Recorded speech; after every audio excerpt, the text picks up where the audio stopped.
Сега продолжуваме со... Се сеќавате кое беше наредното исцеление? Беше исцелението на царот Езекија со смоквите.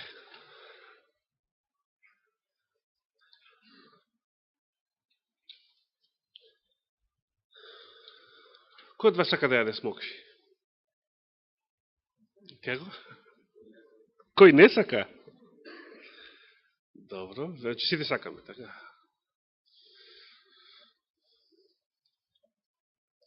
Навистина, смоквата е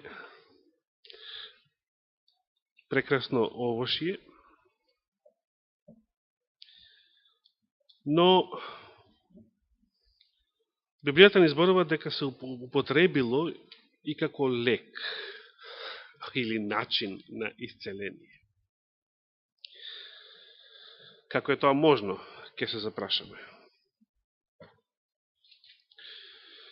Но тоа нема да биде сега нашата главна тема, туку прво ќе се помолиме,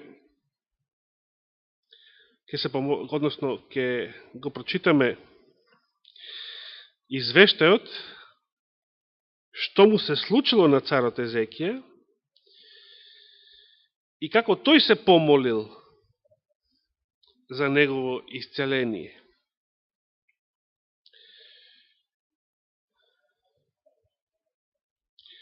На самиот почеток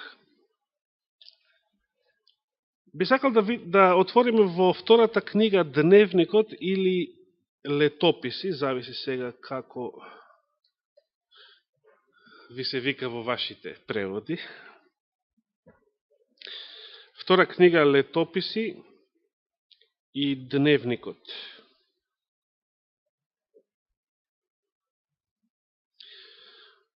Ќе ви кажам зашто прво почнуваме со извештајот во Дневникот. Знаете, историјата на израелските и јудините цареви е запишана паралелно и во книгите на Дневникот и во книгите за царевите.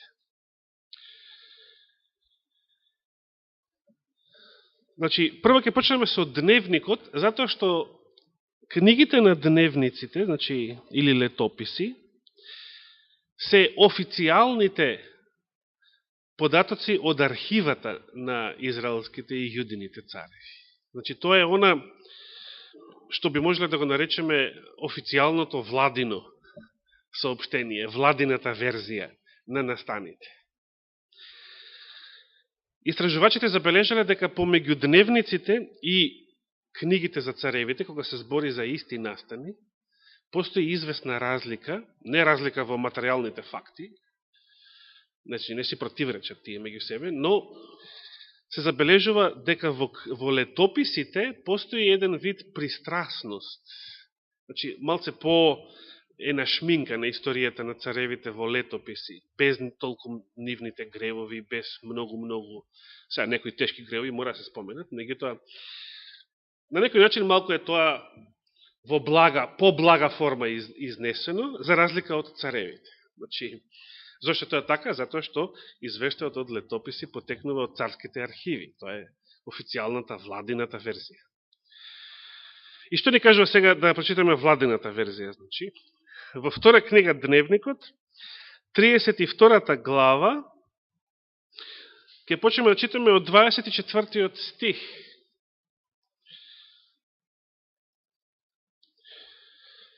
Веднаш откако се наведува извештајот за тоа како Господ го спасил јудиното царство од агресијата на асирската војска и асирскиот цар Сенахирим на еден многу чудесен и величествен начин, кога еден единствен Господов ангел во една ноќ ликвидирал 185.000 асирски војници.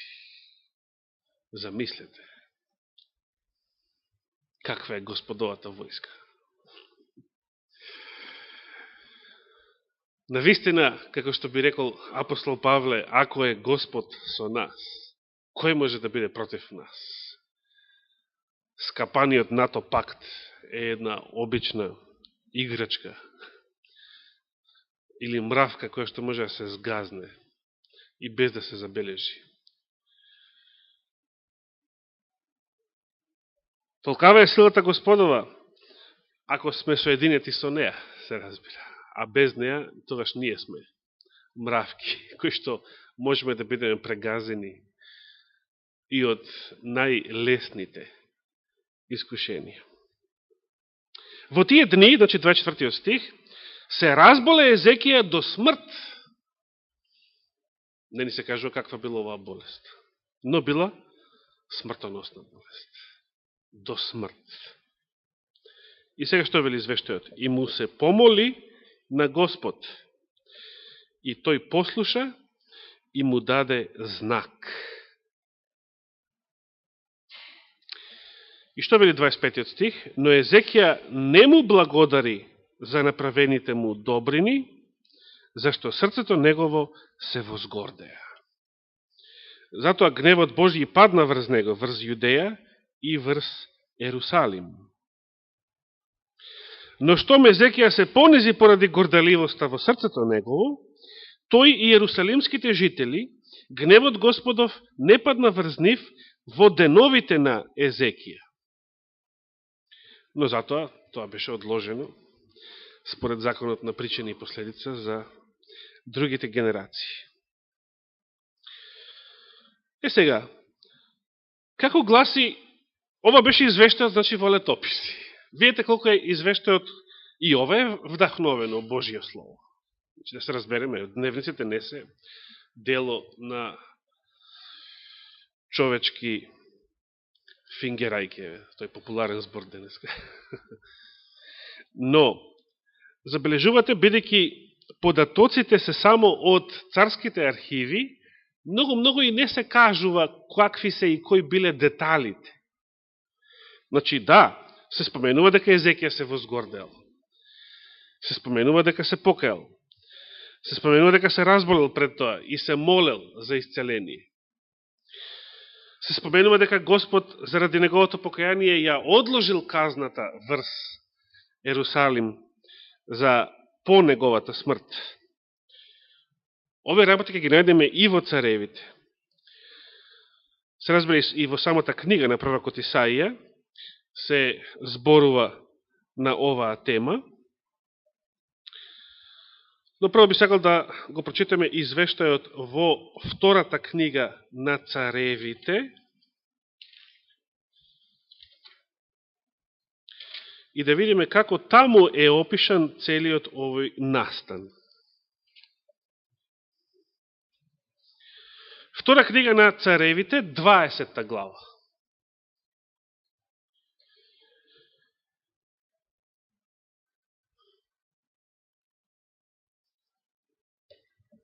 Дали сме таму? Почнем да читам од првиот стих. Забележите сега какви детали имаме во овој опис. Во тие денови се разболе Езекија до смрт. Тогаш дојде кај него пророкот Исаија. Овој детал го имавме во дневникот? Не. Тогаш дојде кај него пророкот Исаија, синот Амосов, и што му рече? Вака вели Господ, среди ги работите за домот свој, зашто ќе умреш, нема да оздравиш. Какви страшни зборови. Овој семокниот Господ, кој што воскреснувал мртви преку Илија и Елисеи, а да не зборуваме за Христовите чуда со векови подоцна, и кој што исцелувал неизлечиви болести, например лепра, Наама новата лепра,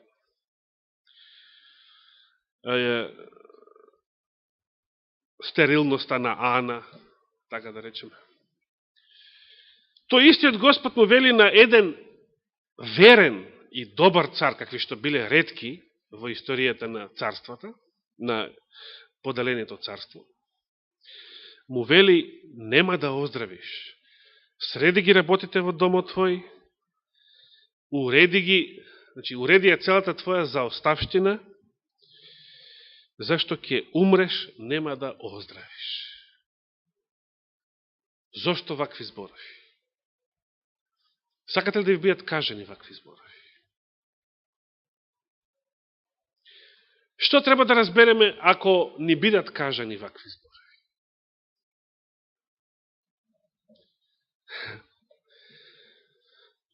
Вчера гледавме една проповед од братот Рејде Карло, кој патем речено денојве му почина таткото, па јас изразив сочувство до неговата сопруга и до него лично преку имейл. Во проповета што тој имало држано некаде декември месец во една црква кај што јас бев своевремено, една индиска црква во Мериленд, во близина на Вашингтон, црквата каде што членува Клифорд Голдштейн, со кого тогаш се запознав таа сабота со него. Тој кажа вакви зборови: и јас не би сакал да умрам. Не би сакал никогаш да умрам. Би сакал, значи се родив, да живеам низ овој свет и да отидам право на небо. Дори додаде, јас воопшто не сум некој садист кој што копнеам да бидам прогонуван, например. Може би некој така сака да се прави херој во последното време. Навистина мудри зборови, навистина скромно, но паметно. Но, дали тоа ќе биде така? Со сите нас. Зошто Господ не само дозволува, често пати велиме дозволува, туку во некои случаеви и категорично сака некои негови деца попрво да заспат во гроб, отколку да продолжат да бидат живи повеќе време. Зошто? Можеме да најдеме некои извештаи, не би имале време да ги читаме сите, каде што Господ им вели на некои верни цареви: ти ќе умреш, или тоа обично се кажува со еден жаргон, ќе бидеш прибран при твоите татковци, така се вели, и твоите очи нема да ги видат злата, што ќе ги испратам врз овој народ. Господ сакал тоа да биде случај и со Езекија. Езекија бил еден од ретко верните цареви. Ако Езекија тогаш умрел, кога Господ рекол, целиот извештај за неговиот живот и за неговото владење во Библијата ќе ни беа прикажани без никаква мана. Меѓутоа, дури и верните цареви имале мани. Подоцна и царот Јосија, ќе видиме, имал една мана. Неразумно излегол во битка против советот на пророците. Неразумно му се спротивставил на египетскиот фараон, иако египетскиот фараон дури не ни сакал да војува со него. Едноставно сакал само да помине со својата војска низ Јудеја, за да војува со Вавилонскиот цар. Но Јосија неразумно се спротивставил и загинал.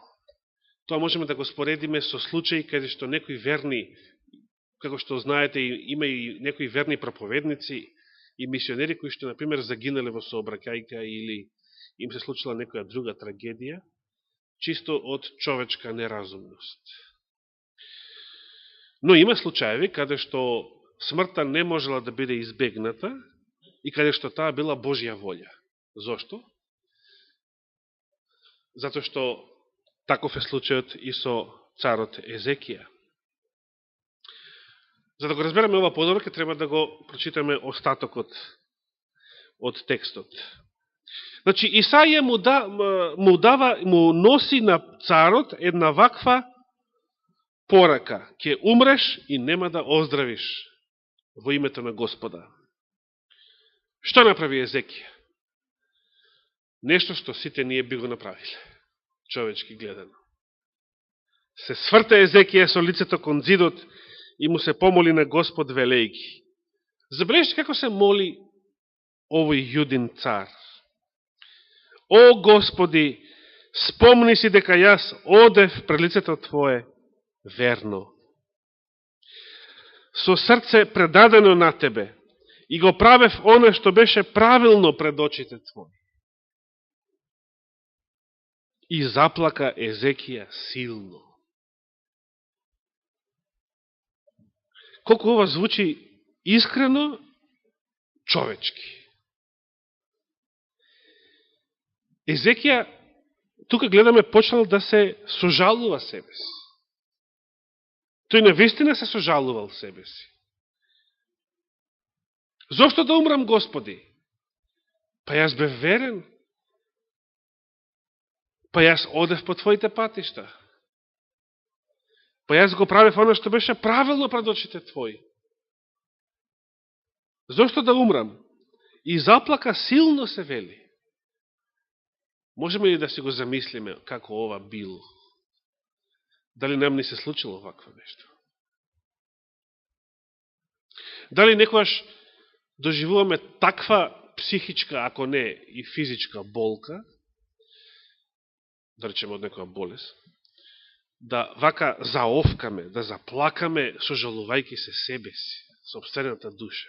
Не се работи тука за плач на покаяние или така наречената побожна жал, за која што зборува апостол Павле. Тука се работи чисто за човечко самосожалување.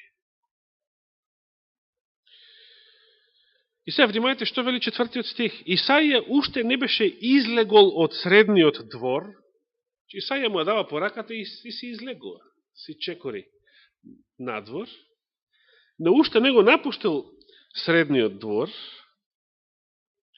и дојде словото Господово кон него. Видите колку бргу Господ реагира на молитвата на овој цар. Ова чисто човечка, само сожалувачка молитва. Врати се и кажи му на Езекија, владетелот на мојот народ. Вака вели Господ Бог на твојот предок Давид, ја чув молитвата твоја. Ги видов солзите твои. Види какви детали. Езекија заплака силно, прочитавме. Ги видов солзите твои. Господ наведува детали за да не убеди дека нему му се познате сите детали од нашиот живот. Три најбезначајните. Јас ке те излекувам. На третиот ден ке отидеш во домот Господов. Ке бидеш на нозе. И што му вели? И ке додадам кон деновите твои 15 години. И ке те спасам од рацете на асирскиот цар, тебе и твојот град, и ке го заштитам тој град заради себе и заради мојот слуга Давид.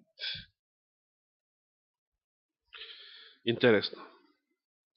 Не само што му ветува сега со нова порака, ревидирана порака, дека ќе го излечи, туку му вели, ке ти додадам 15 години. Што значи ова додадам? Ова е најбитниот збор во целиот извештај. Господ сака да каже, овие наредни 15 години што ќе бидеш жив, ти ги давам како додаток. Инаку, по моја волја, по мојот памет, требаше да живееш до сега.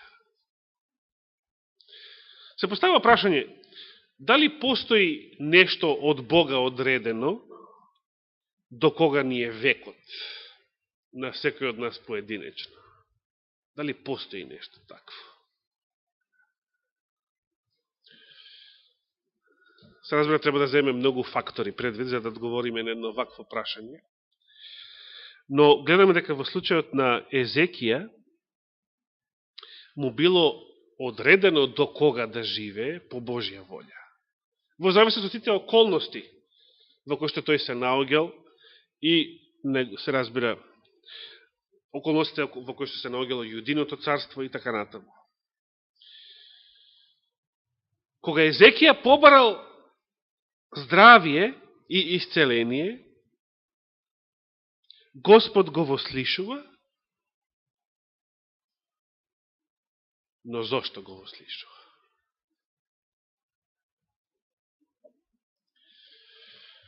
Дали е Господ некој таков родител, или таков карактер, или таков тип, да речеме, што кога ќе рече не може, и ние почнеме да се лигавиме, ама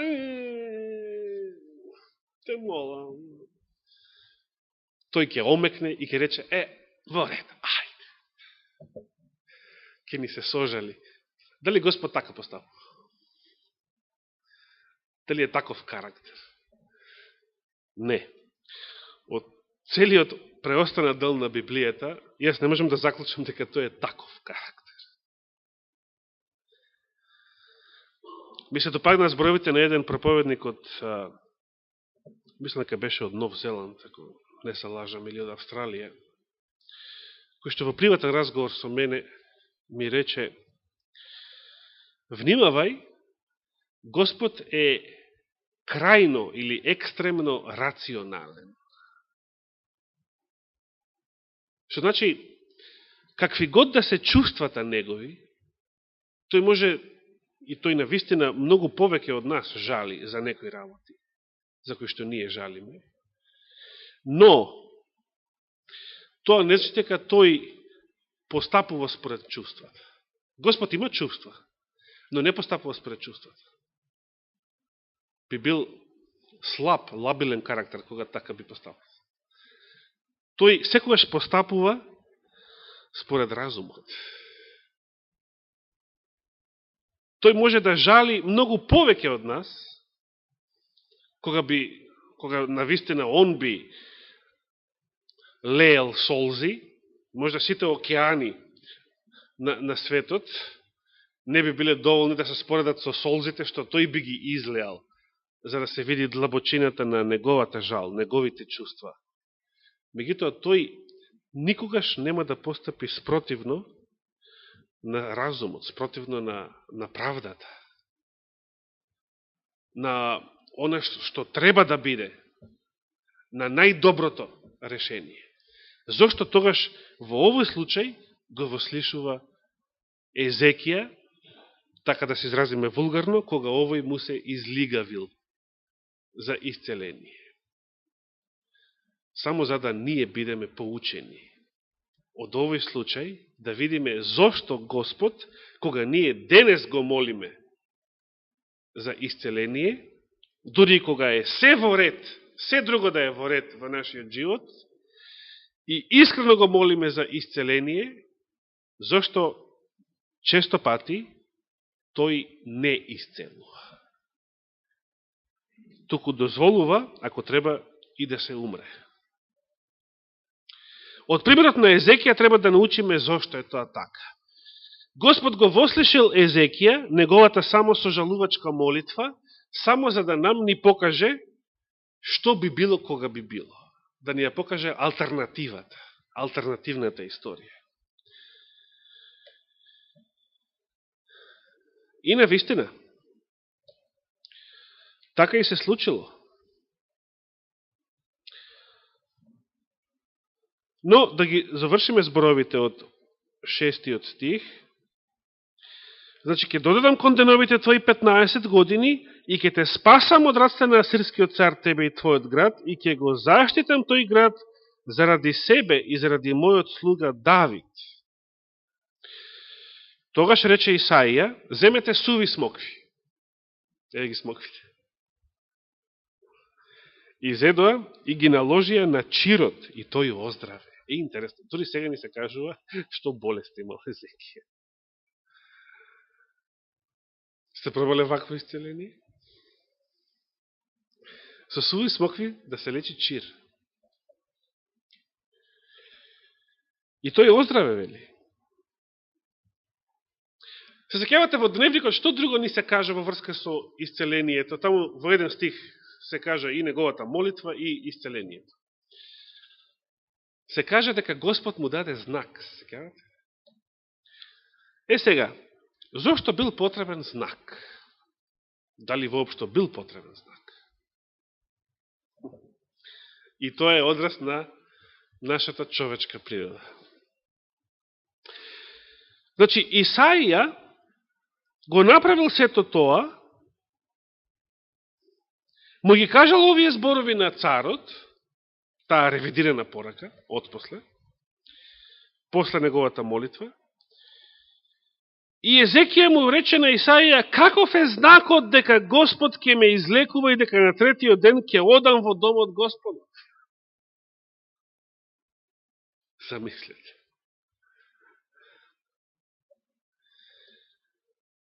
А овде станува збор за верен цар. Овде не станува збор за член на комунистичката партија. Овде станува збор за верен цар. Видите какви биле евреите. Господ уште во времето на Мојсей рекол дека неговиот народ е тврдоврат народ. Народ кој што е маловерен, Христос ке рече, дури и на своите ученици тоа ќе им го вели. Значи на неговите следбеници, не на неговите непријатели од истиот народ, туку на неговите следбеници. Роден неверен, маловерни. До кога ќе ве трпам?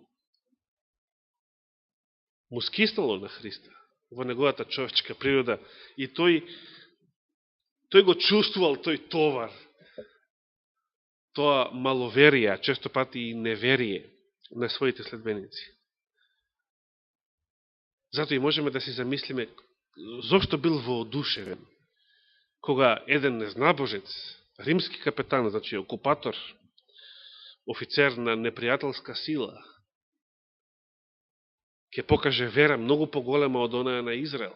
Ќе му рече, не мора да доаѓаш ти 20 километри до мојот дом. Ти само кажи збор и ќе оздрави мојот слуга. Некој си пагански роб во неговата касарна. Христос се воодушевил. Навистина ви велам, ниво Израилот не најдов ваква силна и голема вера. Гледаме, самите еврејски цареви биле маловерни. И кога биле верни, значи кога имале вера, биле маловерни, значи била мала таа вера. Се разбира, со слаба и со мала вера, рековме, може да се придвижат планини, да не го забравиме тоа. Од лекцијата за Нааман.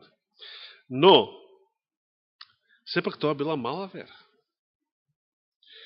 Езекија побарал знак, не било доволно тоа што го рекол Исаија. Може би си помислил, Исаија сега се вратил за да ме утеши. Ја пак, може би, пак и умрам, ама демек да ме излажат дека нема да умрам. Мало дете. Да ме смират. Може и такви мисли поминувале низ неговиот ум. Сега кога бев мал и многу плачев, не однесува во едно село, во село Буринец, таму Западна Македонија, близу Дебар. И имаше таму едно јагне, таму поминавме, мислам, цела седмица дека поминавме, не се сеќавам, многу одамна беше. Имаше едно јагне кое што очувот на мајка ми, значи сопруг на баба ми, требаше да го заколе, за да после се пече, се јаде. И јас толку го засакав јагнето што плачев и барав, значи кренав цела прашина, никако да не се заколе јагнето. Никако, во никој случај. Не може да излезат на крај со мене и на крај ме излажа. Ми рекоа дека нема да го заколат, туку дека човекот ќе отиде во град и оттаму ќе купи месо. Ме излажа, го заклаа јагнето, но ме излажа дека месото било купено од град. Понекогаш родителите и така постапуваат. Езекија може би помислил дека Господ така постапува. Сега со него. Може би, за да не плачам, сака да ме смири со оваа втора порака, а јас пак и умрам. Затоа јас ќе барам знак. Много интересно. Исаија одговори, еве ти знак од Господ дека Господ ќе го исполни словото што го кажал. И сега следува нешто фрапантно. Нешто што ја засега не само планетата, целата планета Земја, туку целиот сончев систем. Заради маловерието, заради детинскиот ум на јудениот цар, се случува нешто од астрономски размери.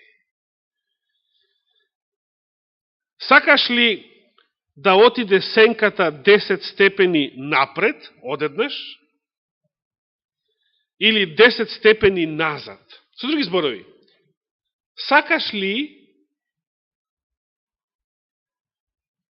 ли денот одеднаш да се помести за 10 часа на напред, например ако е пладне, да биде ноќе, или сакаш на назад да биде предходната ноќе? Каков знак? Тогаш користеле сончеви часовници, ги знаете. Епа, бидеќи стигнавме до овој знак тука, знаете што? Што? За следната сабота ја најавив астрономската проповед. Астрономската проповед ќе биде сендвич во оваа тема за исцелението на царот Езекија. И кога ќе завршиме астрономската проповед, тогаш во некоја наредна сабота, може би после Великден, ќе продолжиме со исцелението на Езекија.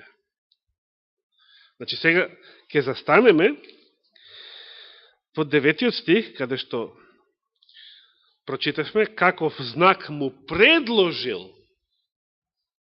пророкот на царот. А интересно како царот одговора, го побарал од овие две опции, го побарал потешкиот знак. Според него било тоа потешко. Толку инсистирал. Толку бил тврд орев. Вели, лесно е да се помести сенката 10 степени напред. Како е ова лесно? Да прашаме НАСА дали може ова да го направи. Но не, нека се врати 10 степени назад. Патување низ времето, да се вратиме во минатото.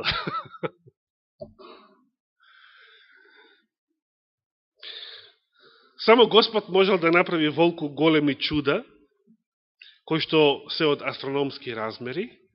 Ако даде Господ живот и здравие, следната сабота ќе зборуваме посебно за нив и особено за некои интересни знаци на времето, кои што Господ ги најавил, дека ќе се случат со Сонцето и Месечината во последното време, пред да настапи големиот и страшен ден Господов, а кои што астрономите во светот и мнозина верници забележале дека невообичаено се случуваат во текот на минатата и во текот на оваа година, и тоа, пазете, не било кога, туку за време на пролетните и есенските празници. За време на Пасха и Сеници. И лани и оваа година невообичаени астрономски феномени.